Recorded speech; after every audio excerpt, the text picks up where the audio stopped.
এবার ফরাসি প্রেসিডেন্ট রাশিয়াকে নিয়ে বিস্ফোরক মন্তব্য করেছেন। তিনি রাশিয়াকে প্রকৃত হুমকি হিসেবে চিহ্নিত করেছেন। কিন্তু কেন তিনি এমন মন্তব্য করলেন? রাশিয়া ফ্রান্সের জন্য কি বিপদ ডেকে নিয়ে আসতে পারে? 5 মার্চ ফরাসি প্রেসিডেন্ট ইমানুয়েল ম্যাক্রন রাশিয়াকে ফ্রান্স এবং ইউরোপের জন্য একটি গুরুতর হুমকি হিসেবে অভিহিত করেন এবং বলেছেন একটি নতুন যুগ শুরু হয়েছে। তিনি ইউরোপের প্রতি আমেরিকার সমর্থন প্রত্যাহারের আশঙ্কা প্রকাশ করে বলেন যে রাশিয়ার আগ্রাসন সীমাহীন।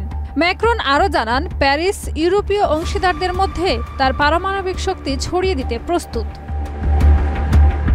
তবে রাশিয়ান জাতীয় নিরাপত্তা পরিষদের উপপ্রধান দিমিত্রি মেদভেদেভ 6 মার্চ সামাজিক মাধ্যম এক্সে একটি পোস্ট করে বলেন, ম্যাক্রন কোনো বড় হুমকি নয় এবং পূর্বাভাস দেন যে 14 মে 2027 সালের আগেই তিনি চিরতরে চলে যাবেন এবং তার জন্য কেউ আফসোস করবে না।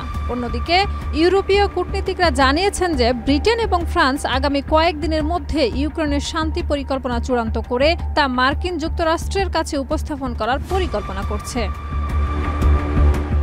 রাশিয়ার পররাষ্ট্র মন্ত্রণালয়ের মুখপাত্র মারিয়া জাকারোভা 5 মার্চ বলেন, ইউক্রেনের সঙ্গে বর্তমানে কোনো সুনির্দিষ্ট আলোচনা নেই এবং তিনি দাবি করেন যে 2022 সালে ব্রিটেন ও মার্কিন যুক্তরাষ্ট্রের চাপের কারণে ইউক্রেনের প্রেসিডেন্ট ভলোদিমির জেলেনস্কি আলোচনা নিষিদ্ধ করেছিলেন।